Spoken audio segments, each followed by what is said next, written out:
kemudian kita membaca Al-Fatihah. Baca Al-Fatihah nggak ada contoh. Al-Fatihah untuk orang mati nggak ada contoh dan nggak akan sampai. Imam Syafi'i mengatakan demikian. Sebagaimana dikatakan oleh Al-Hafidz Ibnu Katsir ketika menafsirkan ayat dalam surah An-Najm ayat 39, wa an laisa lil insani illa ma sa'a. Seseorang tidak akan mendapatkan apa yang diusahakan. Kata Ibnu Katsir bahwa Imam Syafi'i berpendapat bahwa nggak bisa orang mengirimkan bacaan atau pahala kepada orang, nggak bisa, nggak akan sampai. Masalah ibadah kembali kepada masing-masing orang. Jadi Al-Fatihah nggak sampai.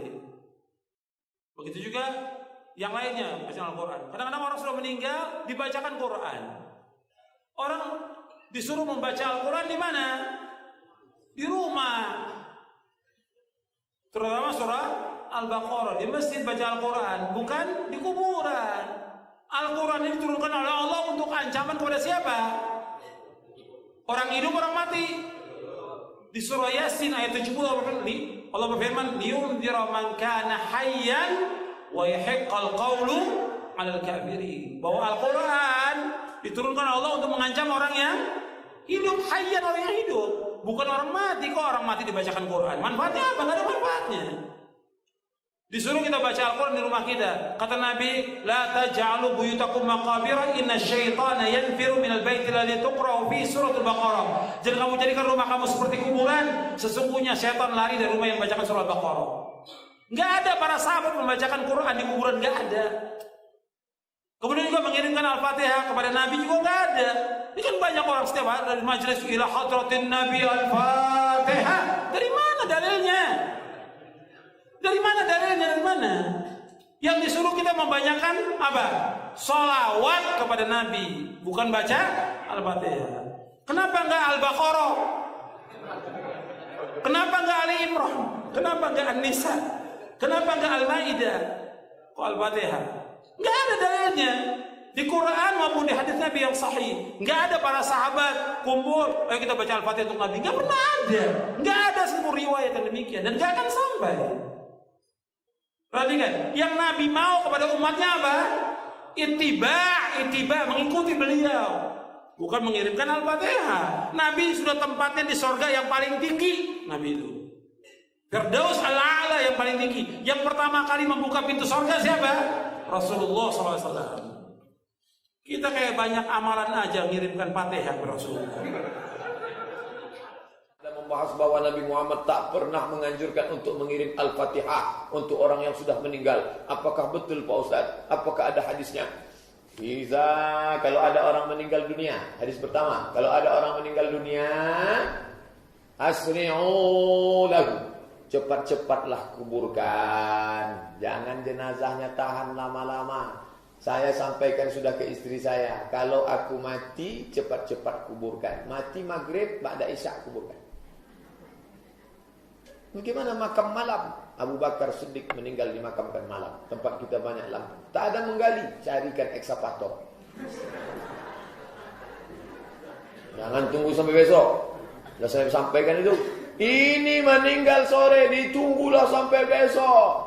Kenapa belum jadi kuburkan? Tunggu zuhur. Habis zuhur, anak pula delay pesawat Lion Air 3 jam dari Surabaya. Sampai jam 5 sore, kata sambutan dari RT, RW, tokoh masyarakat, nenek, mama, orang Sumando, sadonyo.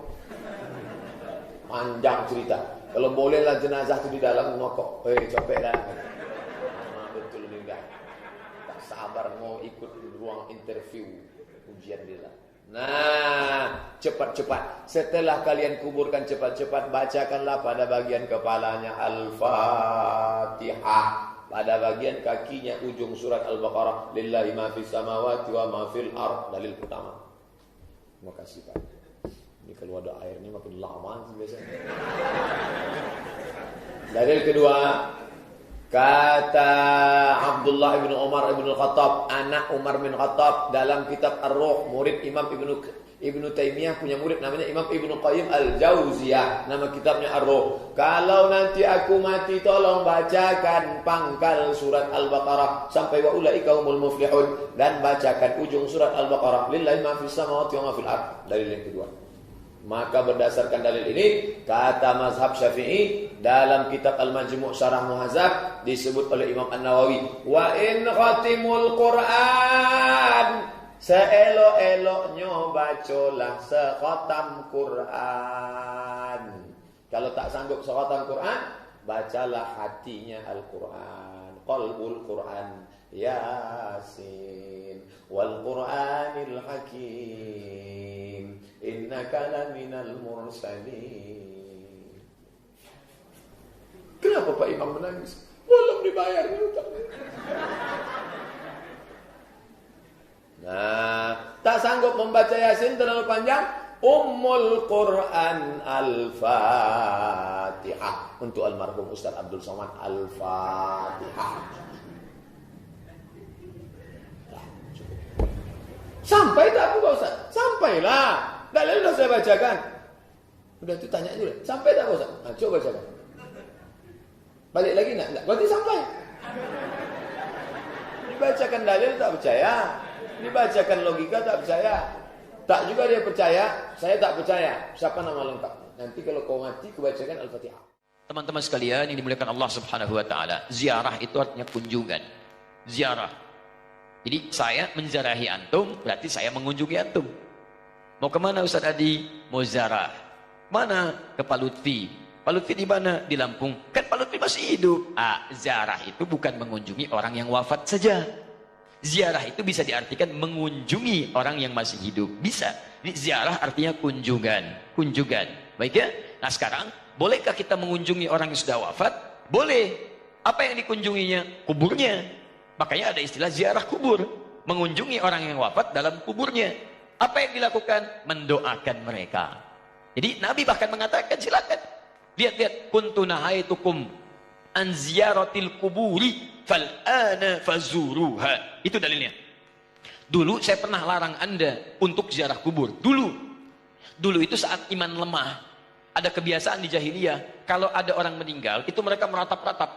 Ratap-ratap. Untuk menunjukkan bahwa orang ini orang baik. Diratap, ada yang rubuk-rubuk rambut, ada yang mukul-mukul begini. Bahkan nanti gini, saking populernya kesan itu dianggap orang baik, sampai ada jasa penyewaan orang nangis. Jasa nyewa orang nangis. Jadi kalau ada dikenal orang buruk misalnya, disewa nih, berapa orang? Rombongan, untuk nangis saja. Nangis, terus meratap-ratap. Ada itu, zaman jahiliyah. Jadi begitu ada kebiasaan seperti itu, jadilah kultur di masyarakat. Biasanya budaya itu muncul karena biasa. Biasa itu dari kebiasaan. Kebiasaan begitu jadi tradisi nanti ya. Maka ketika ada tradisi itu kuat di masyarakat, iman mulai lemah. Di awal-awal iman masih lemah maksud saya. Karena masih lemah, belum ada penguatan tauhid yang kuat, muncul kebiasaan itu, maka dilarang oleh Nabi sallallahu alaihi wasallam untuk sementara waktu ziarah kubur. Larangan datang. Kenapa dilarang? Bukan gak boleh ziarah. Bukan gak boleh ziarah. Larangannya karena dikhawatirkan ketika ada yang meninggal, tradisi tadi lebih kuat daripada awal-awal keislaman, muncullah seperti itu.